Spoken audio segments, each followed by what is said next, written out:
Hola, muy buenas. Bienvenidos a nuestro estudio de nuevo, en el estudio de Primero de Juan. Hoy estamos en Primero de Juan, vamos a empezar en el capítulo 3 y el versículo 16. Y para recordar, la semana pasada hablamos de ya la importancia de mirar el amor de Dios, el tipo de amor. Mirad cuál amor nos ha dado el Padre, para que seamos llamados hijos de Él. Entonces hoy dice, bueno, en el versículo 16, en esto hemos conocido el amor. Entonces si te quedas ahí aún con una duda diciendo, bueno, pero, entonces, ¿cómo es el amor de Dios? No sé cómo es, no he conocido a su amor. Aquí dice, en esto hemos conocido el amor, en que Él puso su vida por nosotros. Entonces otra vez ya apunta hacia la cruz. Dice, mira a la cruz. Ya así hemos conocido el amor de Dios. Entonces ya no queda ninguna duda de cómo es o si Dios te recibirá. Entonces el mensaje es la cruz, que es que todos nosotros, da igual el pasado que hemos tenido, todos nosotros podemos ir a Dios y encontrar su perdón. Tenemos que ir con el deseo de ser cambiado, el deseo de arrepentirnos y a cambiar de dirección. Pero el mensaje del amor de Dios es que nos invita a todos. No hagas caso a esa voz que te dice, pero tú eres así o asá. Ok, no quieres ir a la iglesia de Dios porque hay tantos hipócritas ahí. ¿Hay? Porque la iglesia de Cristo es una iglesia llena de pecadores. Pero pecadores perdonados. Pecadores que quieren cambiar, que quieren crecer a ser más como Dios. ¿Personas perfectas? No. Pero personas amadas, sí. Porque Dios muestra su amor para todos nosotros. Entonces, ¿vas a recibir su amor y aplicarlo a tu vida o no? Ahí está la pregunta. Pero bueno, hemos conocido el amor en que Él puso su vida por nosotros. Y no es simplemente recibir el regalo y después ir haciendo saltos y ya diciendo que voy a vivir como quiero, como soy libre ya. Porque después nos dice Juan, también nosotros debemos poner nuestras vidas por los hermanos. O sea, ya otra vez tenemos que aplicar su tipo de amor a nuestras vidas y vivirlo. Y nos va a decir más. Y dice, pero él que tiene bienes de este mundo y ve a su hermano tener necesidad y cierra contra él su corazón, ¿cómo mora el amor de Dios en él? Entonces dice, mira, es curioso porque igual lees o piensas en el primer versículo ahí y dices, pero ¿cómo doy mi vida por mis hermanos? Y dices, no vivo en un contexto donde eso es una necesidad. Pero Juan dice, mira, te voy a explicar la actitud que estoy enseñando aquí. Y dice, mira, si tú tienes ya cosas de este mundo, si tú tienes recursos y ves que tienes a un hermano o hermana con una necesidad y dices, es que ellos no viven bien, es que ellos malgastan, es que. Y ya cierras el corazón. Entonces, ya, ¿de verdad dices que el amor de Dios mora en ti? Entonces, eso es una forma de dar. Es responder a una necesidad que se ve. Y eso no estoy diciendo que es tirar dinero. Muchas veces dar dinero es lo peor que se puede hacer. Pero si tú ves Por ejemplo, en Santiago dice, lo voy a leer en Santiago 2, 15 al 17 dice: y si un hermano o una hermana están desnudos y tienen necesidad de mantenimiento de cada día, y alguno de vosotros les dice: id en paz, calentaos y saciaos, pero no le dais las cosas que son necesarias para el cuerpo, ¿de qué aprovecha? Y después habla de que así también la fe, si no tiene obras, es muerta en sí misma. Pero claro, si hay una persona que está pasando hambre y digo: bendiciones, que Dios te bendiga, y después voy con mi bocadillo en la mano y ni pienso dos veces. Entonces ahí hay una pregunta, porque Jesús, cuando Él entraba en un escenario, en un contexto, Él siempre respondía a las necesidades. Y después, como resultado, ya tenía una oportunidad, poder enseñar. Pero ¿cuál es nuestra actitud?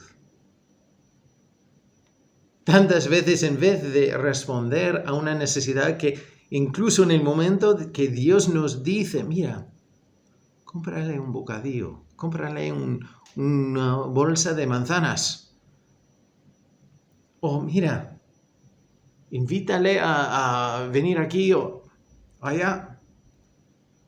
En vez de responder con algo, alguna forma de ayuda, nosotros ya empezamos a inventar una historia, hacer una película de por qué está ahí, por qué tiene tanta necesidad. Es que hace esto, hace el otro. Entonces tenemos que ver las necesidades que Dios nos enseña y responder con el amor de Dios y también con la sabiduría de Dios para saber cómo responder. Porque, claro, si es que pide dinero, dice que tiene hambre y pide dinero, igual lo mejor es entrar en una tienda y cómprale algo. Porque el dinero puede causar más problemas. Pero ya es responder con el amor de Dios, es ver y responder usando la sabiduría de Dios. Y después nos dice: hijitos míos, no amemos de palabra ni de lengua, sino de hecho y en verdad. Entonces, que no hablamos de cómo podemos ayudar si esto pase, no, pero que ya responder con hechos, con acciones y con amor. Y en esto conocemos que somos de la verdad y aseguraremos nuestros corazones delante de Él. Pues si nuestro corazón nos reprende, mayor que nuestro corazón es Dios, y Él sabe todas las cosas.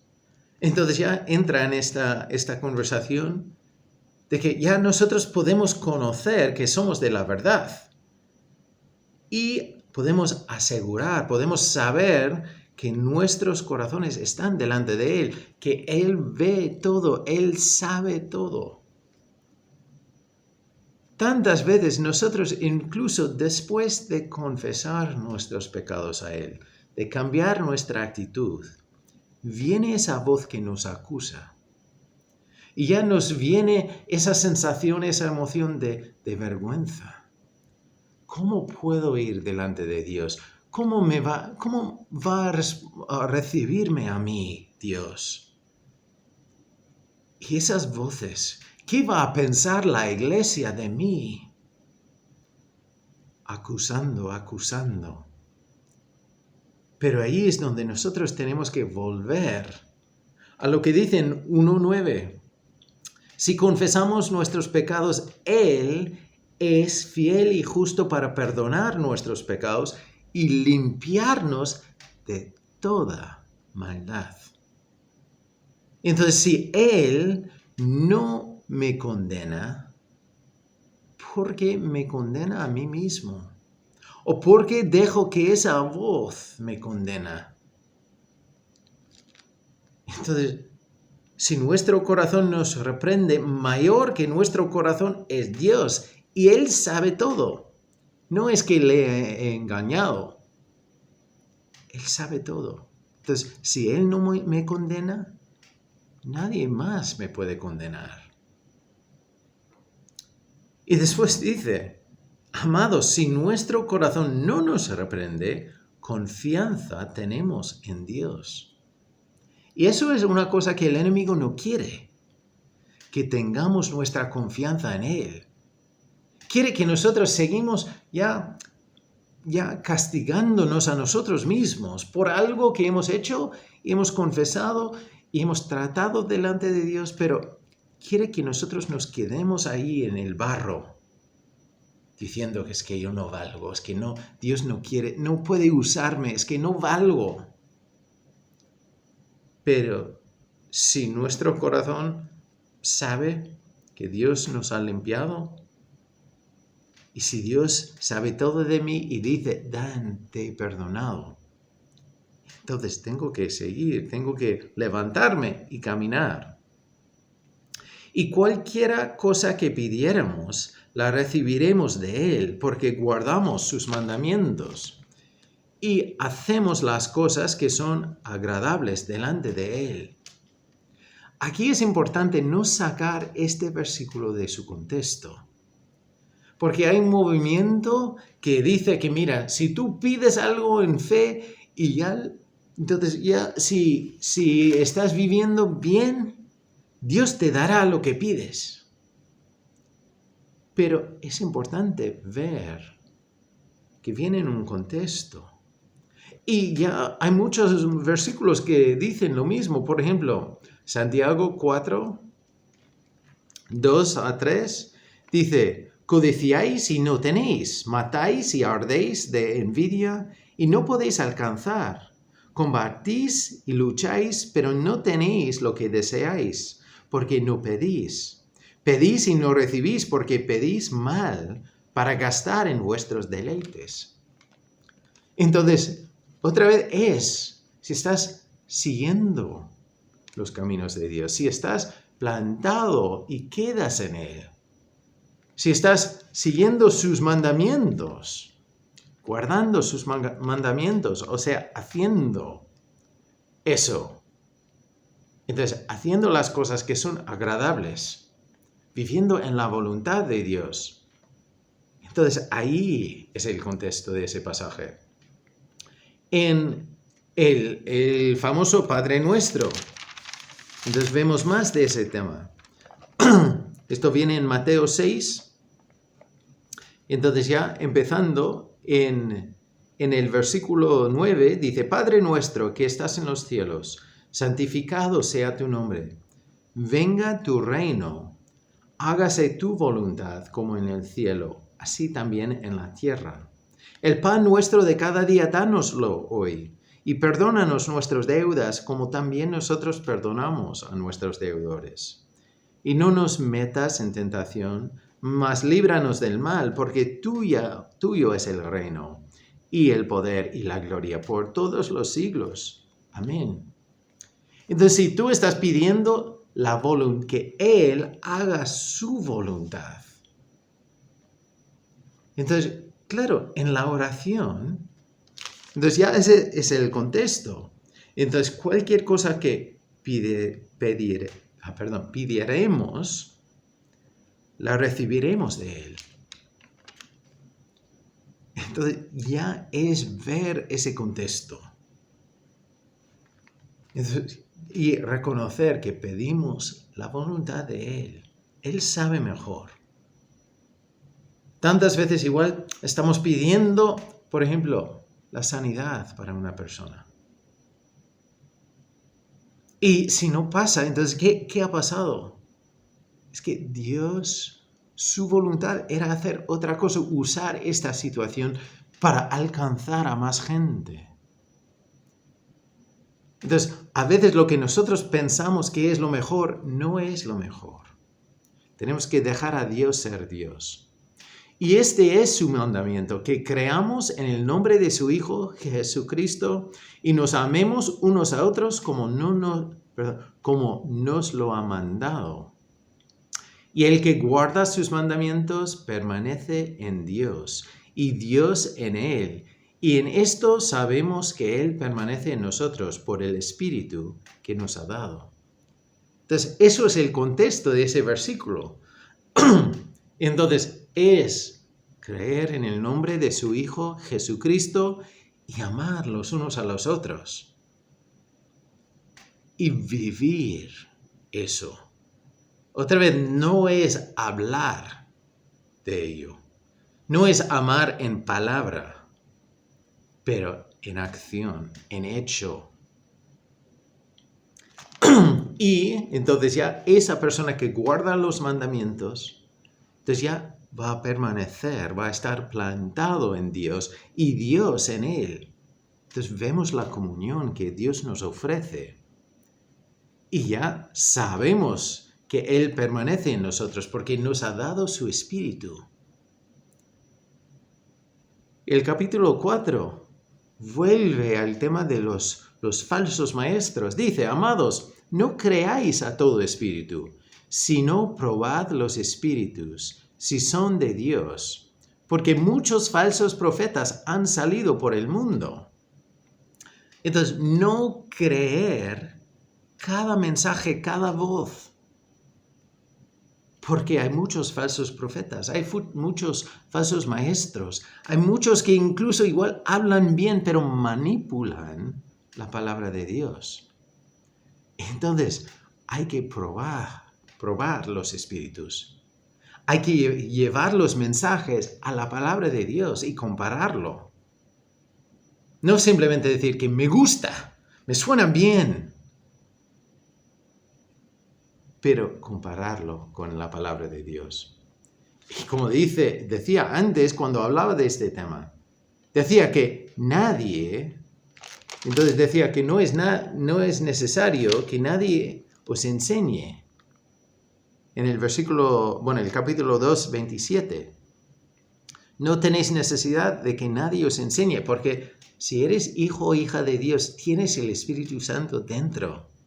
Y nos enseña cuando algo no está bien. Pero a veces nosotros tapamos esa voz. La voz del Espíritu Santo, digo. Porque nos gusta tanto ese mensaje y lo que dice, lo que promete. Ahí está el problema. Pero después dice, en esto conoced el Espíritu de Dios. Todo espíritu que confiese que Jesucristo ha venido en carne es de Dios.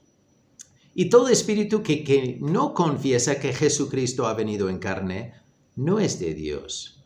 Y este es el espíritu del anticristo, el cual vosotros habéis oído que viene y que ahora ya está en el mundo.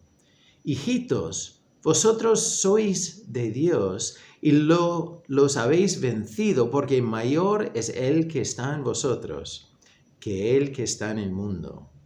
Ellos son del mundo, pero por eso hablan del mundo y el mundo los oye. Nosotros somos de Dios, el que conoce a Dios nos oye. El que no es de Dios no nos oye. En esto conocemos el espíritu de verdad y el espíritu de error. Entonces, aquí, otra vez volvemos a la verdad que es importante ver qué dice sobre Jesús. Porque el anticristo es uno que se opone a toda la identidad de Jesús. Y el hecho de que Él vino nacido de una virgen, que vino en carne, que murió, que resucitó, que era hijo de Dios, que es la segunda persona de la Trinidad, todo eso se opone. Entonces, si no presenta lo que dice la palabra sobre Jesús, entonces ya es espíritu de error. Pero aquí Juan nos dice que podemos saber cuál es correcto, saber cuál es la verdad. Entonces, eso es importante. Y igual Hay mucha gente cuando se habla del anticristo, cuando se habla del mundo y el poder que está en él, entonces ya se puede ya entrar o experimentar preocupaciones. Pero por eso Juan dice, mira, hijitos, vosotros sois de Dios y lo habéis vencido. Ya está.